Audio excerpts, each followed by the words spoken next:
ma'am. Thank you. Okay, thank you, ma'am, and I welcome all the listener over here who are attending our online session. Myself, Tandrani Ghosh. I am from Bodhidhar International School, principal of this school, Greater Noida. Okay, today I am going to discuss about the traditional classroom teaching and how to improve that by replacing traditional classroom teaching by experiential learning process. Let's start. And I'm showing you one thing. You can see on the screen there is a picture. What you think after seeing this picture? What is coming in your mind? Sometimes it's happened when we are going through some act, we are observing some things, we are looking at some pictures. There must be some thinking process in our mind. What are the things you are imagine after seeing this picture? It may be the first one, doing some work. Some people are doing some work. Maybe your answer is the teamwork, as many of the people are doing something over there in the picture. It may be the helping others.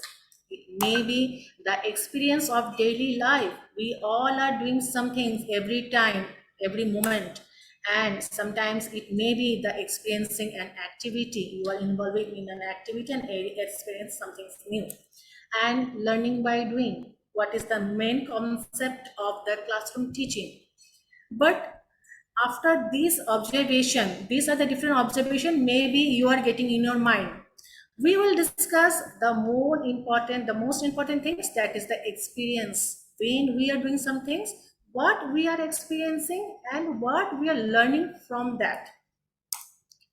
The first is our topic. I am welcome one and all to today's discussion, that is the experiential learning transforming the education in the classroom. How we can transfer our classroom teaching from traditional method to a different method, that is the experiential learning method. And myself, Tandrani Ghosh, principal of Bodhidhar International School, Greater Noida, Uttar Pradesh, India. Now the first things, maybe you will getting in your mind, what is the experiential learning? Experiential learning, what we can understand by this word. Let's see what is the learning process covering this method. Experiential learning is an active process where skills and knowledge are used in a meaningful way. Sometimes we are teaching in the classroom, that is a one type of conversation. We are teaching, we are explaining, and the child is only listening. But in this process, two things are involving. First one is the skill of the learner and knowledge of the learner. Each and everything will be done by the knowledge, the learner itself. And it is a learner centric approach where learning happens through reflection on doing and experience. See, this process is controlled by someone, but the process is learner centric. That means learner will learn by doing an activity and experiencing something new during the activity. See, it should be in control manner. Some supervisor guidance must be there when the learner is learning through a experience and learning process. Now, there must be two questions in your mind after knowing about the experiential learning. How does experiences affect a child's development, and do children learn through the experiences? Does it happen, or we are just telling about it, we are only discussing about it? I will show some picture. The first one, you can see a cup of hot tea and an ice cream. And if a learner is of age group of 2 years or 3 years, how to let them know what is hot? The tea is hot and the ice cream is cold. If you are saying ki this is hot, this is cold, they will not understand ki it is what is the experience or sensation of hotness and cold. Then how to give the exposure? With an activity. Let them touch a warm cup of tea, so that they can experience it is hot. Let them touch the ice cream, the ice cube, so that they can experience it is cold. Now they will conclude, yes, this is hot and this is cold. So it is possible. The child experiences are affecting the child's development from the birth to the age of 8 years. All the time child is exposure something new, and they are learning, and which is giving the foundation for their future. And these strong foundation help children develop their skill they need to become well functioning adult. After 8 years old, the child is capable of taking decision. They are problem solving. They can make their own thinking. What should they have to do if the situation is like that? So the next question is, do children learn through experiences? Okay, let's see by two pictures. Sometimes the first picture is the child is getting something in their mind during the activity. Now they are processing that what is going on and why it is going on, and after that they comes to a conclusion yes, this was because of that. Nobody is going to tell them what is going on, why it was going on, but they themselves, after the experience of the activity, they are learning that things. So that means a child learn best through action rather than the instruction. If we are giving multiple of instruction, that will not help to learn. How it can be, we can provide a learning experience by providing them the experience, the real life experience in the classroom itself. It is possible. Now, actually, this learning process we are discussing in today's class, that is basically the COPS learning process. This learning process involving the four stages. Now, the first question is, how does experiential learning can enhance student engagement and motivation? There are many types of teaching method pedagogy. Then why we should prefer this type of learning process? Because in this learning process, according to the COP circle, there are four stages. The first one is the concrete experience. The child should be give a concrete experience for activity. During that activity, they will experience something new. They will experience something knowledgeable. The second stage of the learning process is the reflect observation. After doing that activity, after experiencing the activity, they will think, they will reflect what was going on and why it was going on. That is the reflective observation. Why I did this activity, what was on that, why was that? And they will make some questions by themselves about that activity, and that will lead to the third stage of the learning process, that is the abstract conceptualization. That means after reflective observation, they will take a concluding part. Okay, this was happening because of that, and because of these things I was experiencing such type of things. And that will lead to the last stage of the learning process, that is the active experimentation. That means after the concluding part, they will know what I have learned, what was the outcomes of that activity. No teacher, no guide was telling him, the child, about the outcomes of the activity, the experience of that activity. The child will himself will decide, yes, I have learned these things from the activity. Now, this circle will help engage and motivate the student. How? They will engage the student actively, and second, more chance to ask questions when they are doing something new without prior knowledge. They will ask questions to know better, and more chances for investigation. If there is an activity for 2 or 3 days long, then they will investigate on that, why it was and how it is connected to our daily life, real life situation event. Become more curious and create constructive attitude. Now, how and how to find out and what are the different activities for the experiential learning. It doesn't matter, experiential learning will be within the classroom, it may be beyond the classroom, it may be there are some activities which can be conducted in the classroom and beyond the classroom also. Let's see what are the different types of activities we can conduct to give them the experience in the classroom. Within the classroom, case studies, simulation and role play, lab experiences, juries and critics, virtual world and gamification, policy debate, and prototyping. Within and beyond the classroom, this type of activities can be done within the classroom or outside the classroom. And what are these? Learning projects, working models, action research, caption project, research projects, problem-based learning with external partner, student productions, and beyond the classroom, which cannot be done in the classroom. And students are going to the outsource to take such type of experiences. What are these? Cooperative and collaborative projects, internship, research assistantship, field trips, community outreach, and civic awareness, social media.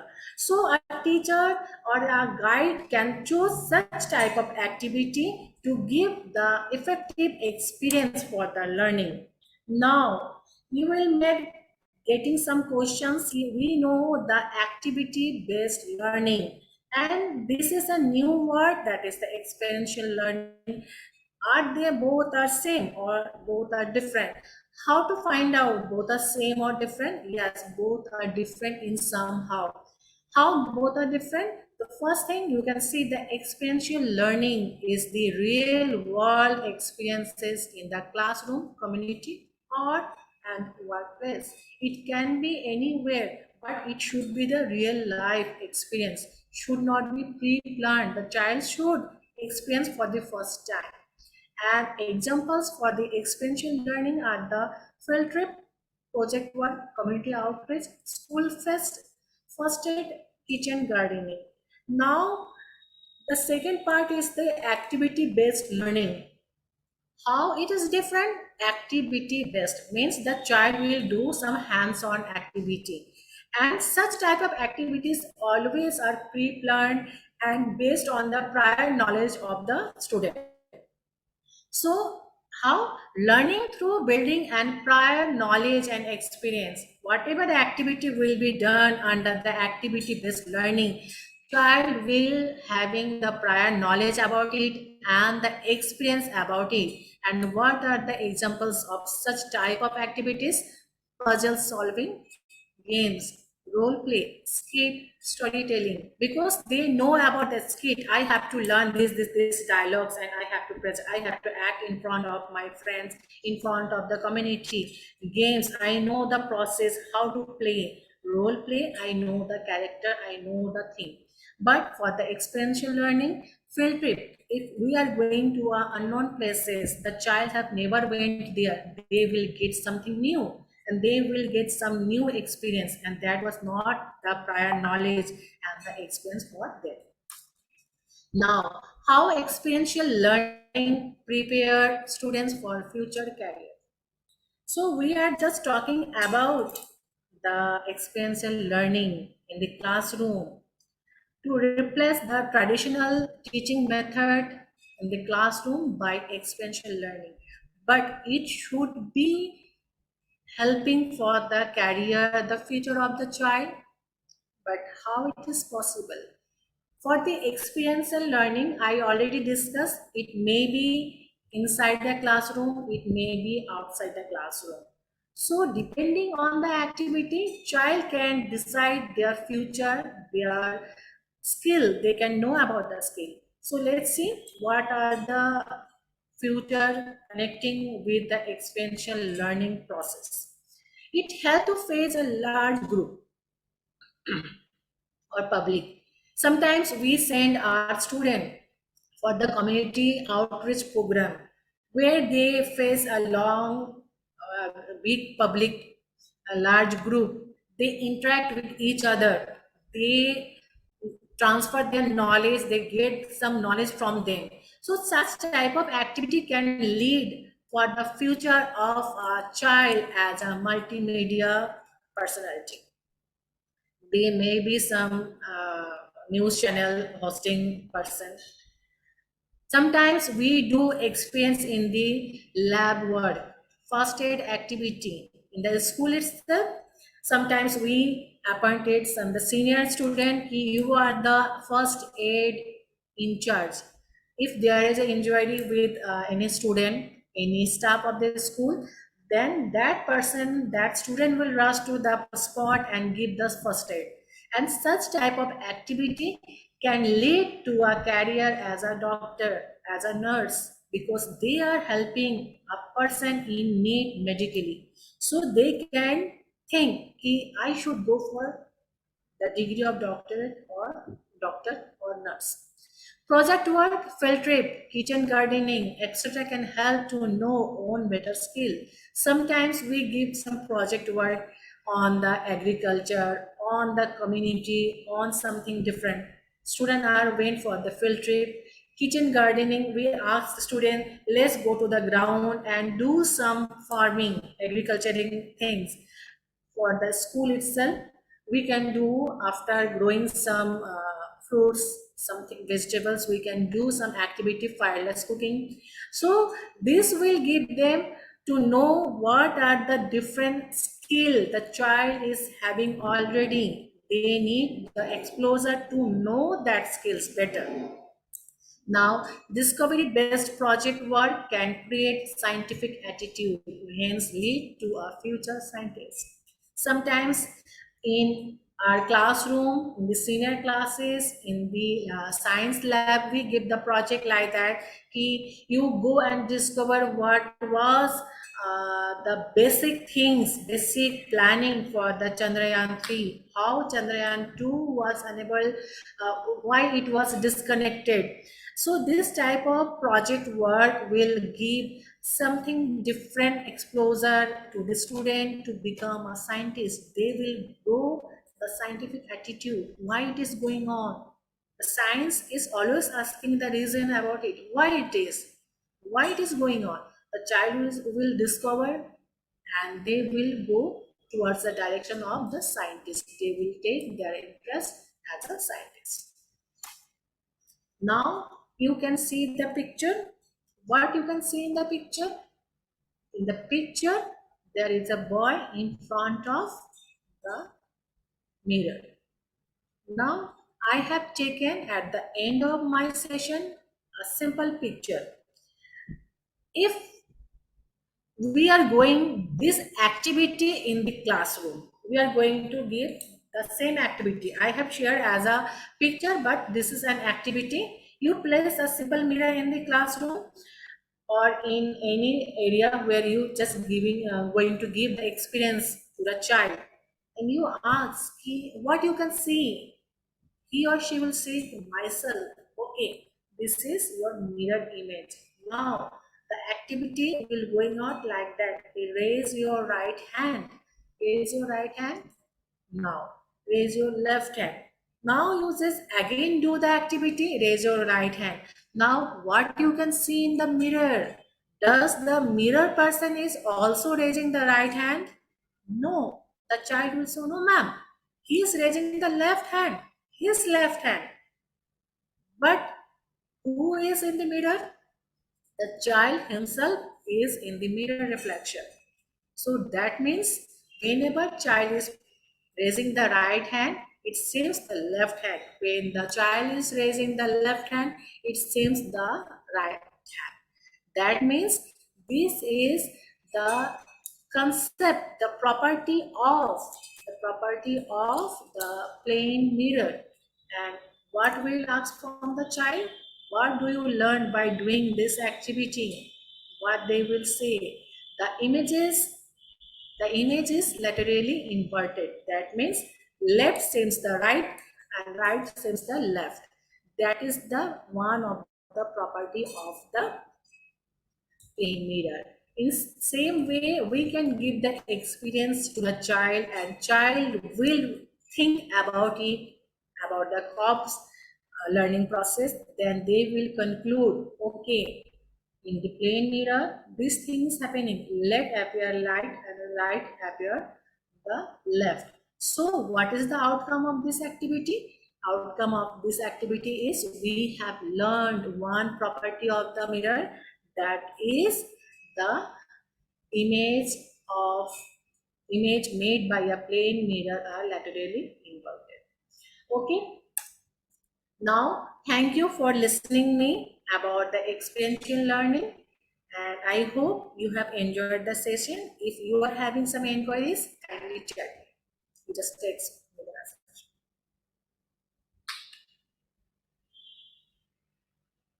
Thank you, Ms. Tandrani. We have a couple of questions posted on the website, ma'am. I will read out those to you.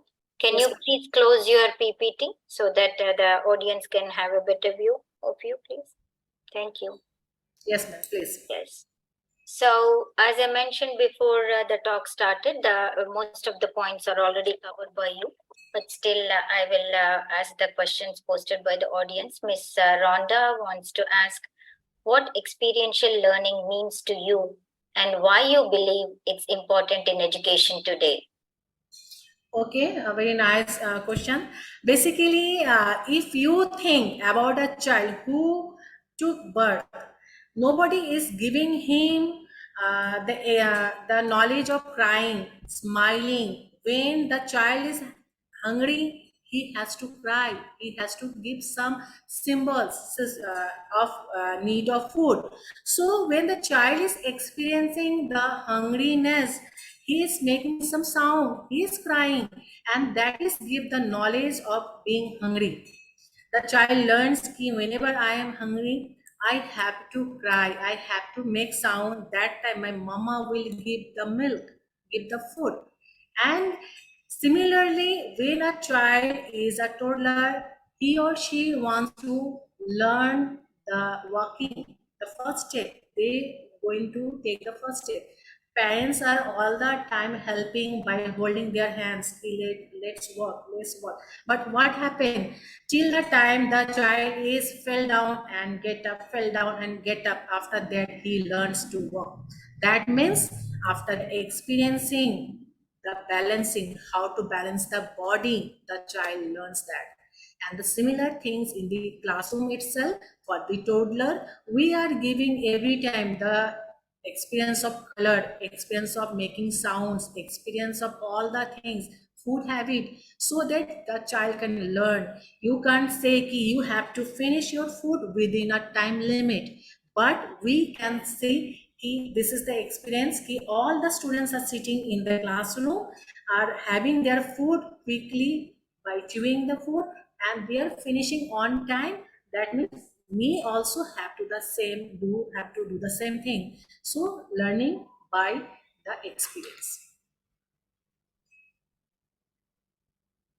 Yes, ma'am. The next question.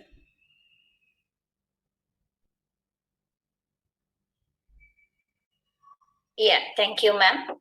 So the second question is, what are some real world examples of experiential learning activities that you have seen or implemented successfully in the classroom? Like you have given an example of the image. Okay, so the left and right hand, so how the kids can learn. So can you give some other real world examples of experiential learning activities, please? Thank you. Yes, ma'am. Basically, experiential learning is the real life exposure to the student. The first one I told you, it may be within the class, it may be outside the classroom. As you are asking about within the classroom, yes, we can give the real life experience. The first thing is the real life experience of the secondary color.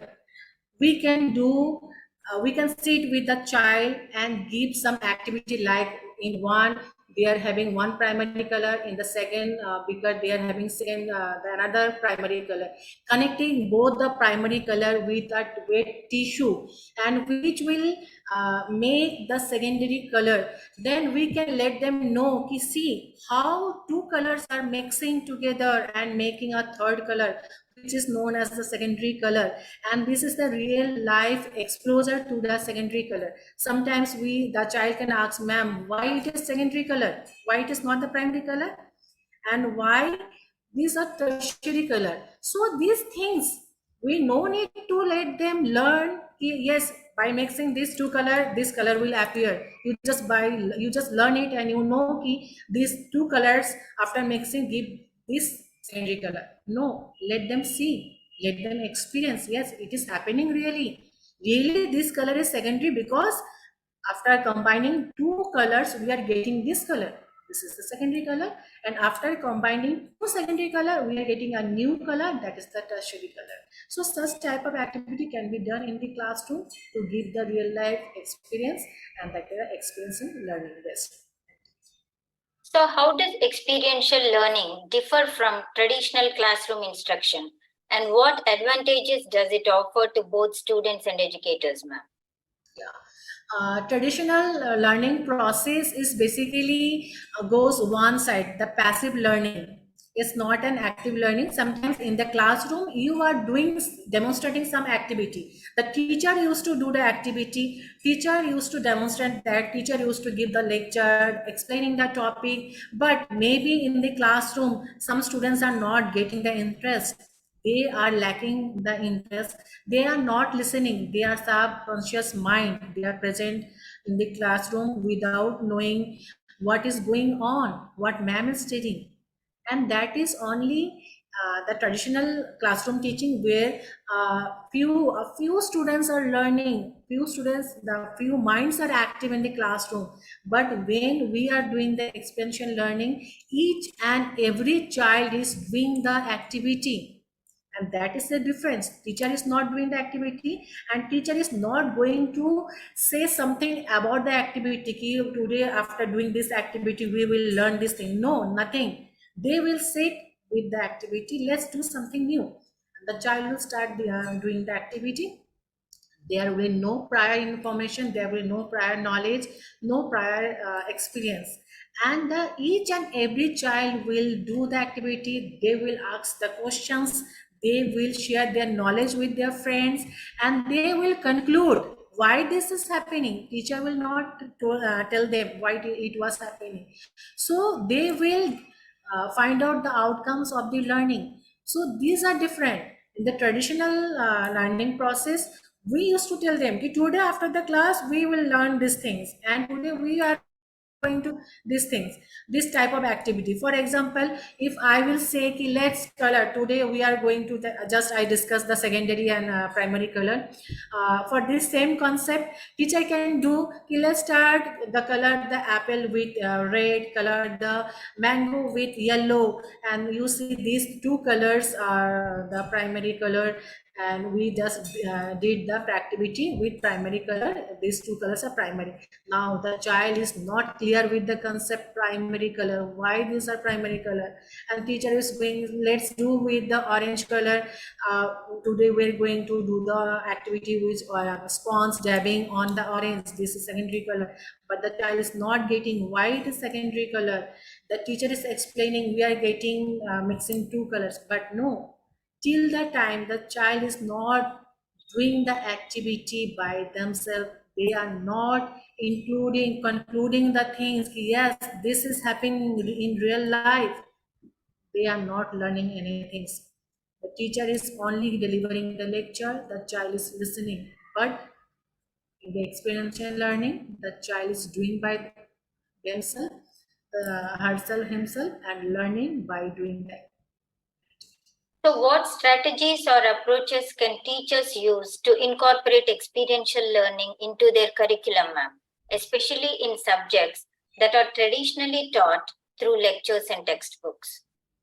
Ma'am, basically, if teachers are doing the traditional type of teaching method in the senior classes, The first one is the method of textbook method, lecture method, and this is the most traditional method where teacher is giving only the lecture, only discussing the topic, but this can be replaced by something new, and we can use the field trip, the community outreach. For example, if the teacher is telling about the Taj Mahal, it is located in Agra, and it was founded by this person, and because of this, it was the Taj Mahal is in India, and Taj Mahal is in Agra, and this is the one of the wonder of seven wonder in the world. But it will be better by without discussing this thing to the child, let go to visit for a field trip to Taj Mahal, so that the child can see by their eyes the reality. Yes, this is the Taj Mahal, we are here only, and how, what are the work is done on the wall of the Taj Mahal, why it is famous in the world. They will ask questions, many questions they will ask, they will try to discover something new about the Taj Mahal, what they was not learned in the classroom, what their teacher has missed to discuss in the classroom. So this type of exposure give the something different learning process. After getting back to home, they will search in the internet, they will go for some social media site to know better about the Taj Mahal. So this will create such type of field trip, which is a part of experiential learning, will give exposure, curious mind. The child will be curious, more curious about the Taj Mahal, to know about the Taj Mahal. But if the teacher is limited to the lecture method, they will see only the picture of the Taj Mahal in the book, and they are not curious about that. They will think, ma'am has taught, ma'am has discussed about the Taj Mahal. I know it is in the Agra, and is one of the wonder of India from seven wonder. So it will be limited, knowledge will be limited, and child will not take more interest after the classroom. So, to teach the experiential learning activities, what are some common challenges teachers may face when implementing them? Yeah, these very good questions, and it is the reality of our current education system. We used to discuss such type of pedagogy in the teaching process, but we are not fulfilling, we are not able to fulfill that is in our classroom. See, I have listed so many things. The field trip, I was discussing about the Agra field trip. See, Agra is in UP, in Agra in UP. If the student is in Bengal, West Bengal, is in Tamil Nadu, and they need the exposure of field trip of Agra, it is not possible. So somehow the things are limited to our classroom. Sometimes there is a lack of knowledge of the teacher. Sometimes there is a lack of the resources. Sometimes teachers are not experienced for this process. As you are, as a teacher, we are not going to teach them during the activity. No, they will learn by doing the activity. So as a teacher, the teacher training must be there, how to impart the knowledge through the experiential learning. And the second challenge is the funding challenge. Most of the school in the rural areas, they are not having the fund for such type of community outreach, for field trip, for first aid group, for science lab, for science club, such type of activity oriented program they are not conducting because of the lack of fund. And second thing is the students. Sometimes students are not reaching to school in some village areas. We are talking about only, we are focusing about only the cities. We are not focusing about the villages where child needs such type of a school where experiential learning, the real life experience is giving. Teachers are giving the exposure to the student. Some students are not part of that. These are the challenges. Okay. So how can technology and digital tools be integrated into experiential learning experiences to enhance the educational process? Yes, technology is the main part of the educational progress, because we can't give the progress in the education field without technology.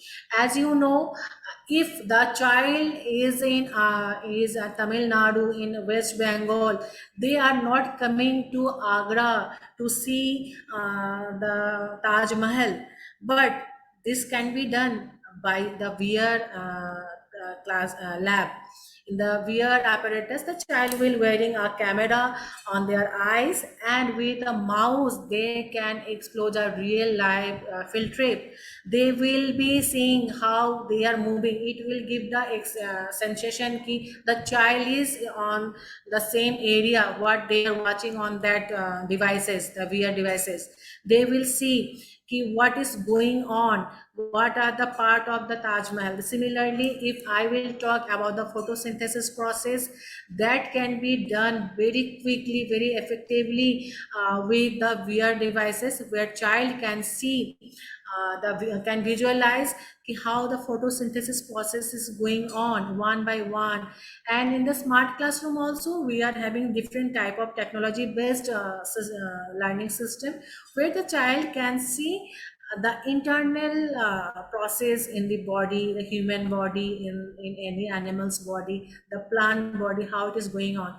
Because in some process we can't teach them such type of things, the human body internal body parts. We can give them the real life exposure for the human body parts, the internal process, the internal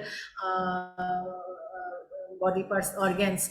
But we can give a similar type of exposure with the technology, smart classroom, some apps, learning apps. It is possible. So, the last question, ma'am. What advice would you give to educators who are interested in embracing experiential learning but may be hesitant or unsure of where to start? See, I do believe experiential learning is not a new concept. It is already there when the child takes birth.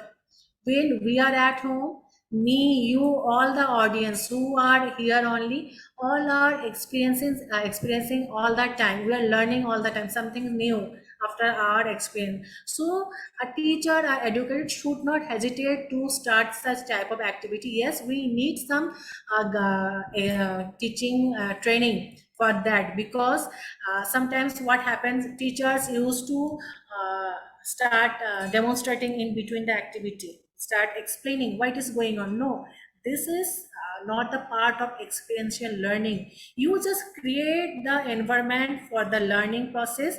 Since I told you earlier, it is a child, the learner centric learning process, so the child will experience by herself or himself. We should not interfere, we should not talk in between, only we should observe, we should guide them, we should create the environment for that. And it should be starting from the nursery class till class 12. We can do that. Yes, we have to do the planning for that, proper planning. And we have to decide the activity based on the subject, for which subject, which type of activity we have to conduct under the experiential learning. And the funding of the school, we have to keep our mind, and resources of the school also. If we are planning something different, some activity where we find at the last moment ki the resources are not there in the school, so such type of things can hinder the learning process. So we have to start with planning, proper teacher training, and the resource of the school itself. Thanks a lot, Ms. Tandrani. School Journal of Education and schoolreformer.com. Thank you for the talk and for patiently answering all the questions, ma'am. We also thank the audience for participating in the event. We will end the session now. Thank you. Thank you all. Thank you, ma'am. It was a nice session with you, and the questions were very good.